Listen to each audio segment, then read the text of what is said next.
नमस्कार दोस्तों, मैं Atul KVS 2016 batch. Welcome to my channel KVS AK। यहाँ मिलती है KVS NBS और DSSB से रिलेटेड सारी जानकारी। आज की वीडियो में हम चर्चा करेंगे KVS notification 2022 for teaching and non teaching post के बारे में। तो दोस्तों चलिए शुरू करते हैं।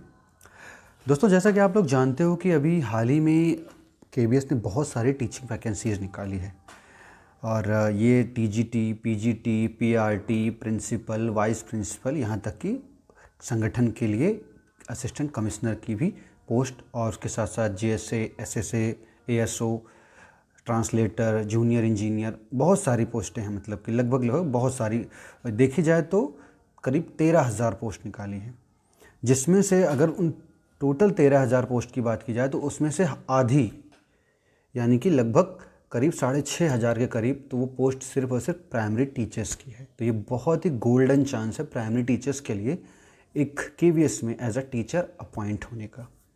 तो दोस्तों इसमें 6,500 जो पोस्ट हैं, अगर उनके कैटेगरी वाइज बात करें तो उसमें अनरिजर्व की लगभग 2,600 सीटें, OBC की लगभग 1,731 सीटें जो है नॉन क्रीमी लेयर की, और SC की 962, ST की 481 और EWS की लगभग 641 पोस्टें हैं। टोटल 6,414। इसमें दिव्यांगों के लिए भी हैं, जैसे OH के लिए 97, VH के लिए 96। तो इस तरह अगर कुल मिलाकर देखा जाए तो लगभग 6,414। ये दोस्तों टेंटेटिव वैकेंसी है, यानी कि ये वैकेंसी क्या होती है, घट भी सकती है और बढ़ भी सकती है। तो अक्सर ये देखा गया है कि घटती तो नहीं है, हाँ बढ़ती ज़रूर है। KVS कई बार वेटिंग लिस्ट भी क्लियर करता है, तो आपको परेशान होने की ज़रूरत नहीं है। कितनी क्या है, बस आपको प्रिपेयर करना है, तैयारी करनी है। तो ये रही बात वैकेंसीज़ की। इस बार KVS ने बहुत बड़े बदलाव भी किए हैं, चेंजेस भी किए हैं। जैसे कि अभी तक जो टेस्ट होते आ रहे थे वो थे आपके पेन पेपर टेस्ट, लेकिन इस बार क्या होगा, CBT यानी कि कंप्यूटर बेस्ड टेस्ट होंगे। तो एक नई बात रही KVS के साथ कि वो CBT को लॉन्च कर रहा है इस बार एग्ज़ामिनेशन लेने के लिए।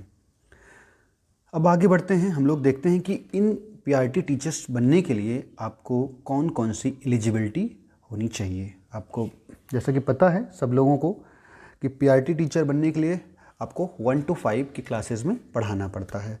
तो उसी तरह से उसके लिए क्वालिफ़िकेशंस भी चाहिए।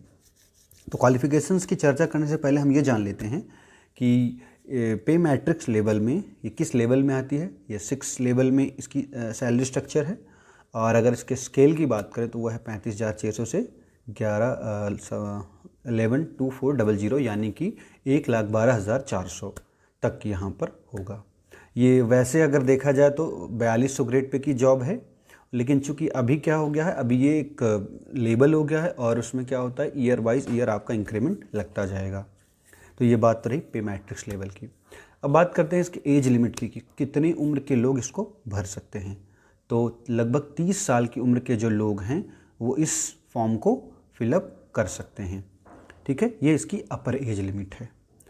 और इसमें एज रिलैक्सेशन की भी बात है, जिसकी चर्चा हम थोड़ा आगे करेंगे आफ्टर क्वालिफ़िकेशन की चर्चा के बाद। तो जो इसेंशियल क्वालिफ़िकेशन है प्राइमरी टीचर के लिए वो इस प्रकार है। नंबर 1, आपको सीनियर सेकेंडरी यानी कि क्लास 12 पास होना होगा मिनिमम, और उसके साथ साथ आपको 2 ईयर का डिप्लोमा इन एलिमेंट्री एजुकेशन। ये आपको ये जो डिप्लोमा है ये अलग अलग स्टेट्स में अलग अलग नाम से जाना जाता है, बट वो एक डिप्लोमा ही होना चाहिए एलिमेंट्री एजुकेशन में, तब आप एलिजिबल हो। और या तो सीनियर सेकेंडरी, उसके साथ साथ 50% मार्क के साथ आपको 4 ईयर की बैचलर डिग्री।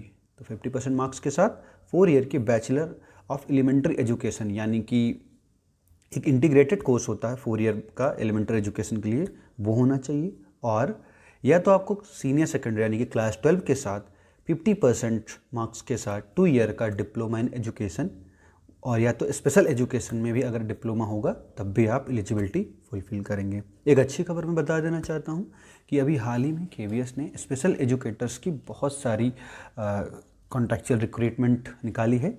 तो आने वाले दिनों में इसकी एक जो है परमानेंट पोस्ट भी जनरेट होगी। तो ये बहुत अच्छी खबर है आप सभी के लिए जिन्होंने स्पेशल एजुकेशन में किसी भी तरह की एजुकेशन की डिग्री एक्वायर की है। अब आइए बात करते हैं नेक्स्ट जो इसी के आगे चलते हुए graduation with at least 50% marks and bachelor of education या बीएड जिसे कहते हो आप लोग।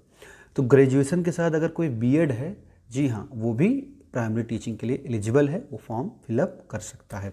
हाँ, बशर्ते ये है कि जिन्होंने बीएड कर रखा है ऐसे लोगों को एक 6 महीने का ब्रिज कोर्स होता है एलिमेंट्री एजुकेशन के लिए, जो कि एनसीटीई से अप्रूव होता है, वो उनको करना होगा, तब जाके वो क्या होंगे, वो एलिजिबल हो पाएंगे। तो यहाँ तक तो ये बात रही एकेडमिक्स की। इसके साथ साथ एक और होता है एलिजिबिलिटी। आपको टीचर बनना है तो आपको एलिजिबिलिटी भी चाहिए इसके लिए। तो वो एलिजिबिलिटी इस तरह से होगी, एलिजिबिलिटी आपकी इस तरह से होगी कि आपको सीटेट यानी कि सेंट्रल टीचर एलिजिबिलिटी टेस्ट का पेपर 1 क्वालिफाई करना पड़ेगा। कई लोग ये कहते हैं, सोचते होंगे कि अपियरिंग है, हम अप्लाई कर सकते हैं, क्या मैंने फॉर्म फिलअप किया है, क्या मैं कर सकता हूँ। तो मैं बता देना चाहता हूँ कि सीटेट आपको इसकी लास्ट डेट तक, यानी कि जो 26 दिसंबर लास्ट डेट है केवीएस का ये फॉर्म फिलअप करने की, उस डेट तक आपको ये एलिजिबिलिटी क्लियर कर लेनी है, यानी आपके पास पास सर्टिफिकेट होना चाहिए। अपियरिंग या फॉर्म अप्लाई किया है ये कुछ भी कंसीडर नहीं किया जाएगा, ओनली कंसीडर किया जाएगा आपका पास सर्टिफिकेट। और इसमें एक और टर्म है, वो ये है कि जनरल और ईडब्ल्यूएस कैंडिडेट्स के लिए 90 मार्क्स सीटेट के होने चाहिए और अदर देन इनसे 82 मार्क्स होंगे, यानी ओबीसी एससी एसटी के लिए। तो इसलिए आपको इसका ध्यान रखना है कि आपको सीटेट का पेपर 1 क्वालिफाई होना चाहिए। इसके साथ साथ आपको proficiency to teach through Indian English media, यानी कि आपको हिंदी और इंग्लिश मीडियम की अच्छी जानकारी होनी चाहिए, चूँकि आपको केवीएस में पढ़ाना है और ऑल इंडिया बेसिस पे आपको ट्रांसफ़र्स होंगे, तो आपको आना चाहिए हिंदी और इंग्लिश अच्छे से।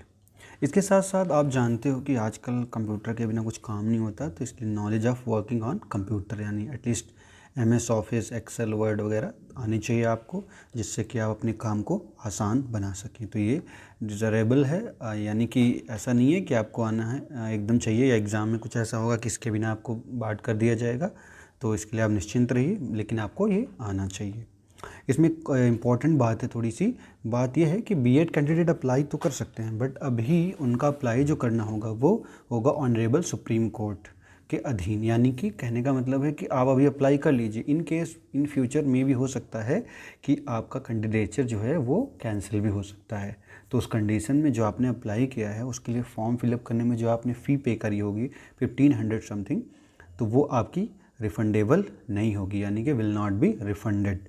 तो इसलिए बीएड वाले अप्लाई करें, तैयारी करें, एग्ज़ाम दें, सेलेक्ट हो, जो होगा कोर्ट के माननीय कोर्ट के अधीन होगा और जो रिज़ल्ट आएगा उसे केवीएस फॉलो करेगा। तो ये बात तो रही बीएड वालों के लिए। अब आते हैं एज रिलैक्सेशन पर। एज रिलैक्सेशन जैसे मैंने चर्चा की थी कि मैक्सिमम जो एज लिमिट है वो 30 ईयर थी, लेकिन इसमें कुछ लोगों को एज की उनके रिलैक्सेशन भी मिलेंगी, जैसे कि शेड्यूल कास्ट और शेड्यूल ट्राइब को 5 ईयर के लिए, ओबीसी यानी अदर बैकवर्ड क्लासेस के लिए 3 year, women all categories 10 year, KVS employee no age bar, यानी कोई भी केवीएस एम्प्लाई होगा वो अप्लाई करना चाहेगा तो इसलिए कोई नो एज का बार नहीं होगा, वो कर सकता है।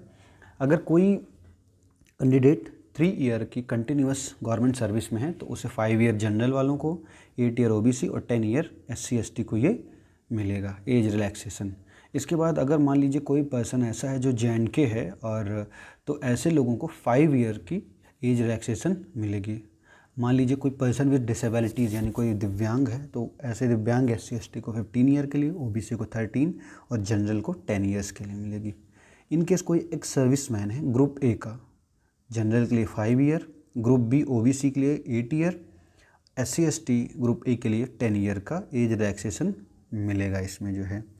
साथ ही साथ अगर कोई एक्स सर्विसमैन B और C ग्रुप का जनरल है तो उसे 3 ईयर के लिए, OBC है ग्रुप BC का तो उसे 6 ईयर्स के लिए, और अगर SC ST है B और C का तो उसे मिलेंगे टोटल 8 ईयर। इसमें एक बात यह है कि अगर कोई भी ऐसा व्यक्ति जो एज रिलैक्सेशन या किसी भी तरह का रिलैक्सेशन ले रहा है तो उसको उसका वो रिलैक्सेशन या उसका जो क्राइटेरिया है वो लास्ट 26/12/2022 तक कंप्लीट होना चाहिए। इट मीन्स कि जो भी सर्टिफिकेट या जो भी वो प्रूफ वगैरह हैं वो तब तक उसका प्रिपेयर होनी चाहिए, उसके बाद कहीं ऐसा नहीं कि आप अप्लाई अभी कर दिए रिलैक्सेशन के लिए और आप उसका सर्टिफिकेट आफ्टर 26 बनवा रहे हैं कि 26 है लास्ट डेट फॉर्म फिलअप करने की। तो ऐसा नहीं होना चाहिए, इसके विदिन ही आपका ये होना चाहिए। इसके साथ साथ अगर कोई ऐसा है कि मान लीजिए ओबीसी कैंडिडेट में जो क्रीमी लेयर में आता है तो उसे ओबीसी कैटेगरीज के लाभ नहीं मिलेंगे, यानी कि वो उससे क्या होगा, बाहर होगा। इसके साथ साथ मान लीजिए कोई ऐसा है कि वो ओबीसी है तो उसको अपना सर्टिफिकेट भी प्रोड्यूस करना पड़ेगा। इसी तरह जो एससी एसटी वगैरह भी होंगे उनको भी अपने अपने सर्टिफिकेट प्रोड्यूस करने पड़ेंगे। ठीक है, इसके लिए आप केवीएस का एनेक्सर 1 और एनेक्सर 2 आप यहाँ पे देख सकते हैं। इसकी डिटेल्स जो हैं वो केवीएस की वेबसाइट पर अवेलेबल हैं। ठीक है, इसके बाद नंबर आता है इकोनॉमिकली वीकर सेक्शन यानी ईडब्ल्यूएस। अभी हाल ही में इसको लॉन्च किया गया। इसके तहत आपको 10% का कोटा दिया जाता है। तो इसकी जो भी इसके पैरामीटर्स हैं उसको फुलफ़िल करना होगा और वो यहाँ पे मेंशन्ड है, आप इसको देख सकते हैं। तो ये अलग अलग जगहों पे जो है ये सर्टिफिकेट आपके तहसील, आपके जो ब्लॉक, आपका जो डिस्ट्रिक्ट है उसके हेडक्वार्टर यहाँ पर ये बनते हैं। तो आप सभी कैंडिडेट इसको बनवा लें। अगर आपका जो पैरामीटर्स हैं जैसे कि आपका जो एग्रीकल्चर लैंड है वो 5 एकड़ के ऊपर जो है नहीं होना चाहिए, आपका रेजिडेंस जो है वो 1000 स्क्वायर फीट के होना चाहिए। और इसी तरह से आपका जो रेजिडेंशियल प्लॉट वगैरह आपको मान लीजिए कुछ ऐसा है म्यूनसिपैलिटीज़ वगैरह में तो 100 स्क्वायर यार्ड का होना चाहिए और आपका रेजिडेंशियल प्लॉट है वो जो है 200 स्क्वायर यार्ड। तो इस तरह अगर ये सारी चीज़ें आप फॉलो करते हैं तो आप ईडब्ल्यूएस के लिए हैं एलिजिबल, तो आप बनवा सकते हैं। और हाँ, इसकी एक टर्म्स होगी कि आपका जो ईडब्ल्यूएस सर्टिफिकेट होगा वो होना चाहिए बिफोर 26/12/2022 यानी कि जो लास्ट डेट है उसके पहले का बना होना चाहिए। इसके लिए एनेक्सर 3 आप देख सकते हैं। उसके बाद हम बात करते हैं कि अगर आपने जो है इन केस आप candidate applying for the post of PRT एक valid CTET certificate issued by the CBSE, इसकी चर्चा हम लोग पहले कर चुके हैं। तो ये लास्ट डेट के पहले ही आपके पास ये होना चाहिए। ठीक है, अब आते हैं सबसे महत्वपूर्ण बात पर जो है मोड ऑफ सिलेक्शन, यानी आपका सिलेक्शन कैसे होगा। तो जैसा कि बताया गया था शुरू में ही कि इस बार एग्ज़ाम सीबीटी से होने यानी कि कंप्यूटर बेस्ड टेस्ट से एग्ज़ाम होगा। तो पहले आपका एक रिटन टेस्ट होगा, आफ्टर रिटन आपका जो है एक क्लास डेमो और एक इंटरव्यू। इस तरह से टोटल 70-30 का ये रेशियो होगा। इसमें जो है 70% आपके रिटन के लिए जाएंगे और 30 आपके % जो होंगे वो डेमो, टीचिंग और आपके इंटरव्यू के लिए जाएंगे। इसके लिए मैं एक सेपरेट वीडियो बनाऊंगा जिसमें सिलेबस कैसे आप क्या होगा, आपकी प्रिपरेशन कैसी करनी है, आपको स्ट्रैटेजीज़ क्या होंगी, बुक्स कौन सी होंगी, डेमो टीचिंग किस तरह से क्या होगा, इसकी सारी जानकारी मैं आपको वहाँ पे प्रोवाइड करवाऊँगा। फ़िलहाल यहाँ पर सिर्फ ये स्थिति होगी कि आपको रिटन देना है, उसके बाद आपको इंटरव्यू देना है, देन आफ्टर फाइनल मेरिट बनेगी तब आप जाकर सेलेक्ट होंगे। तो इस तरह से केवीएस जो है 3 बार करस्पॉन्डेंस आपसे करेगा। एक तो आपको रिटन के लिए एडमिट कार्ड जारी करेगा, एक बार आपको आपके इंटरव्यू स्किल टेस्ट के लिए जारी करेगा, तीसरा आपको आपके अपॉइंटमेंट होने पर आपको मेल भेजेगा एक अपॉइंटमेंट लेटर का। तो इस तरह से इसके अलावा केवीएस आपसे कोई भी करस्पॉन्डेंस नहीं करेगा। ठीक है, तो ये क्लियर होना चाहिए आपको। और लास्ट ये बात होगी कि जो भी सिलेक्शन प्रोसेस होगी वो टोटली डिपेंड करेगी केवीएस के ऊपर। तो आप उसको प्रेशराइज़ नहीं कर सकते हो कि हमें लेना ही है क्योंकि मैं फॉर्म फिलअप कर दिया हूँ, ऐसा नहीं होगा। फाइनल मेरिट जो बनेगी वो हुई फाइनली आपको ये डिसाइड करेगी कि आप सेलेक्ट हो या सेलेक्ट नहीं हो। ठीक है, इसके साथ साथ टेस्ट सेंटर्स आप देख सकते हो ऑलमोस्ट इंडिया की लगभग सारी सिटीज़ में ये टेस्ट सेंटर जो है यहाँ पे बनाए गए हैं। और ये टेस्ट सेंटर जो है आप देखेंगे कि southern, eastern, north eastern, central और नॉर्थ इंडिया वगैरह में भी सारे लगभग लोग सारे मेजर सिटीज़ को कवर कर रहे हैं। तो आप अपनी सुविधा अनुसार आप इसको देख सकते हो कि आपको आपका सेंटर रिटन टेस्ट के लिए कहाँ चाहिए। इंटरव्यू के लिए सेपरेट सेंटर्स जो है केवीएस जारी करेगा कि आपका वो बोर्ड कहाँ बनेगा। ठीक है, तो यहाँ तक ये बात रही है आपकी। ओके, तो अब आगे बढ़ते हैं। कैसे अप्लाई करेंगे, हाउ टू अप्लाई। कैंडिडेट्स को रिक्वायर होगा वेबसाइट की जो है www.kvssangathan.nic.in। यहाँ पर आपको जाकर लॉगिन करना होगा, अपना रजिस्टर खुद को करना होगा। उसके लिए आपको जो है क्या चाहिए होगा, आपको एक वैलिड ईमेल आईडी चाहिए होगी, आपको मोबाइल नंबर चाहिए होगा, साथ ही साथ आपको ज़रूरत पड़ेगी आपके एकेडमिक्स जो भी रिकॉर्ड होंगे आपके, उसके साथ आपको एक जो है रिसेंटली जो है एक फ़ोटोग्राफ, आपका सिग्नेचर और आपका इसमें चाहिए होगा थंब इम्प्रेशन। तो ये सारी चीज़ें आपकी फॉर्म फिलअप करने में ये सारी चीज़ें उसमें यूज होंगी। और आप वहाँ पर जाके खुद को रजिस्टर करेंगे। रजिस्ट्रेशन स्टार्ट होगा 5 दिसंबर से लेकर के 26 दिसंबर के बीच में। ओके। और इसमें लगने वाली जो फ़ी होगी वो होगी SC ST PH और एक्स सर्विसमैन के लिए कोई फ़ी नहीं लगेगी, no fees required. And other than the above person यानी कि SC ST PH and ex serviceman के अलावा इनको 1500 देना पड़ेगा। ठीक है। तो इस तरह से और ये पोस्ट वाइज एक्चुअली, मतलब प्राइमरी टीचर के लिए 1500 है, अदर दूसरे पोस्ट के लिए अलग अलग फ़ी पे करनी होगी आपकी। और साथ ही साथ जब आप ये सारा फ़ी वगैरह पे कर देंगे, एग्ज़ाम फॉर्म फिलअप कर देंगे, तो उसके बाद आपको क्या करना होगा कि आपको जो एग्ज़ाम फॉर्म है उसको आपको अपने पास रखना होगा, यानी कि उसको आपको सेव करके अपने पास रखना होगा। ठीक है। एग्ज़ाम फॉर्म फिलअप करने के बाद आपको उसका प्रिंट निकालना होगा, और प्रिंट निकाल करके उसमें एक जो पासपोर्ट साइज़ फ़ोटो जो आपने वहाँ अपलोड की थी ऑनलाइन फिल करते समय, वही फ़ोटो आपको यहाँ पर लगाना होगा जो आपका फॉर्म प्रिंट निकलेगा, और उसको अपने पास रखना होगा। जब आपका इंटरव्यू होगा, इंटरव्यू के टाइम में जब डॉक्यूमेंट वेरिफिकेशन होगा, तो उस समय आपको ये फॉर्म जो है वहाँ पर प्रोड्यूस करना होगा। इससे वो वेरीफाई करेंगे कि यस, जिन्होंने अप्लाई किया तो और आज जो इंटरव्यू दे रहे हैं वो दे आर सेम पर्सन। तो इस तरह से ये इनका ये जो है वेरिफिकेशन प्रोसेस भी होगा। और इसके साथ साथ आपने जो भी डॉक्यूमेंट मींस एकेडमिक्स के हों या आपके कास्ट सर्टिफिकेट के हों या AWS के हों या एक्स सर्विसमैन के हों, एज रिलैक्सेशन के हों, तो ये सारे सर्टिफिकेट्स वगैरह भी आपको अपने पास ही जो है अरेंज करके रखना होगा, और उस समय आपको ये प्रोड्यूस करना होगा। तो इस तरह से आपको ये सारी बातें ध्यान देनी है। आते हैं हम इम्पॉर्टेंट डेट्स पर। तो मैं बार बार चर्चा कर रहा था कि जिसकी जो है कमेंसमेंट ऑफ ऑनलाइन सबमिशन ये होगा 5/12/2022 10 बजे से। ठीक है, सुबह 10 बजे से स्टार्ट होगा, और ये होगा 26/12/2022 तक रात के 11:59 तक। ठीक है।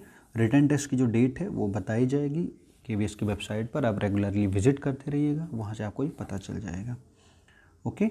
तो ये रही बात यहाँ तक कैसे आपको क्या सारी चीज़ें करनी है। और कुछ जनरल इंस्ट्रक्शंस भी हैं कैंडिडेट्स वगैरह के लिए, जैसे कि फर्स्ट वाला अगर हम देखें तो उसमें बताया जा रहा है कि ये जो वैकेंसीज़ हैं टेंटेटिव हैं, इट मीन्स कि इंक्रीज़ और डिक्रीज़ हो सकती हैं।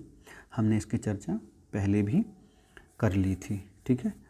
दूसरे में है कि KVS के पास रिजर्व है right to cancel, restrict, modify. तो ये बिल्कुल जो एजेंसी है उस पर डिपेंड करता है, लेकिन आपको उसको वैलिड रीज़न देगी कि ऐसा वो क्यों कर रही है। ओके।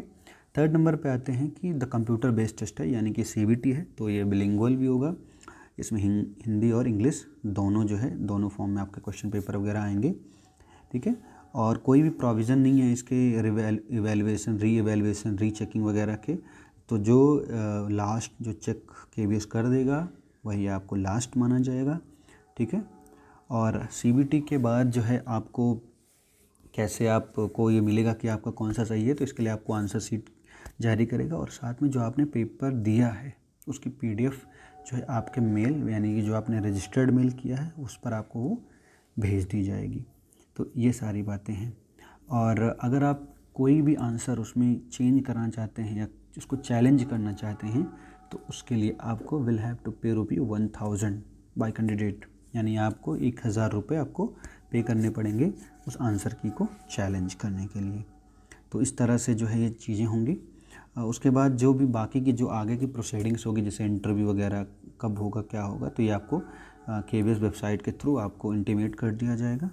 ठीक है। तो ये यहाँ पे सारी जानकारीज़ हैं, आप इनको यहाँ से देख सकते हो। और फाइनल रिजल्ट मैंने बता दिया था कि रिटर्न और इंटरव्यू को मिलाकर होगा। तो फ़िलहाल अभी आप इन सब पर फोकस मत करिए, आपका फोकस सिर्फ और सिर्फ होना चाहिए इसकी प्रिपरेशन पर कि कैसे प्रिपरेशन करनी है और हमारी स्ट्रैटेजी क्या होगी। तो इसके लिए आप मेरे चैनल पर बने रहिएगा। नेक्स्ट वीडियो जो होगा वो प्राइमरी टीचर्स की स्ट्रैटेजी क्या हो, इसके एग्ज़ाम को क्रैक करने की, इसका सिलेबस क्या होगा, कैसे हम पढ़ाई करें, कितने स्कोर हम करें कि हमारा सिलेक्शन हो जाए, उसके हम लोग उस पर चर्चा करेंगे। साथ ही साथ मैं आपको बताऊंगा वो सोर्सेस के बारे में भी, जहाँ से आप जो स्टडी मटेरियल है या जो चीज़ें हैं वो आप कैसे प्राप्त कर पाओ। ठीक है। आई होप कि आपको ये जानकारी समझ में आ गई होगी। अगर आपको लगता है कि कोई ऐसी जानकारी जो आपको क्लियर नहीं हुई है, तो आप इस मेरे चैनल के कमेंट सेक्शन में आप उस बात को मेंशन करिए, वो आपको वहाँ से आपकी जो भी क्वेरीज़ होगी उनको रिजॉल्व किया जाएगा। ओके, अगर आपको मेरी जानकारी अच्छी लगी हो, आपके लिए वो यूज़फुल रही हो, तो उसके लिए आप मेरे इस चैनल को लाइक करिए, सब्सक्राइब करिए, अपने दोस्तों को शेयर करिए। और जैसे कि मैंने पहले ही बताया है कि मैं KVS 2016 बैच से हूँ, तो कोई दिक्कत नहीं होगी। आप फील फ्री टू आस्क, कोई भी प्रॉब्लम हो अगर तो आप पूछ सकते हैं, जान सकते हैं सारी बात। ठीक है, मिलते हैं नेक्स्ट वीडियो में। तब तक के लिए आपको सभी को नमस्कार।